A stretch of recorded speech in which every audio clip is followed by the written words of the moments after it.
Назик Кук каналыма қош келдіңіздер. Мен сиырдың ашы ішектерін қалай тазалайтынымды сіздерге көрсеткім келеді. Осы ішектен әзірленетін әртүрлі шұжықтарды дайындауға болады. Мен сіздерге үйретемін.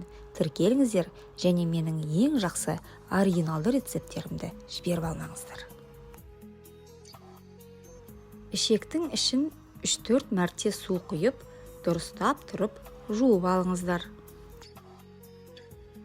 Егер ішектің иісі болады деп ойласаңыз, 2 ас қасық лимон шырынына сумен араластырып бір табаға 10-15 минутқа салып қойыңыз. Сосын ішекті аударуға тырысыңыз. Ұшын алып, видеодағыдай аударып, ішекті ішіне салыңыз.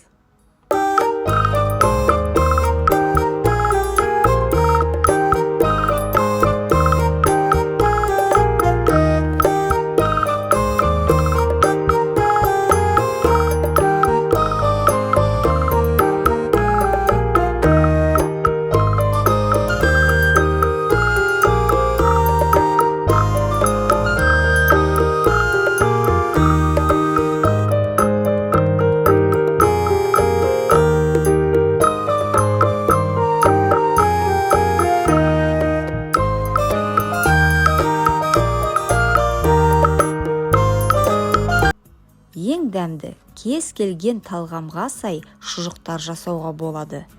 Тауық пен сиыр шұжықтарына барлық сілтемелер сипаттамада бар.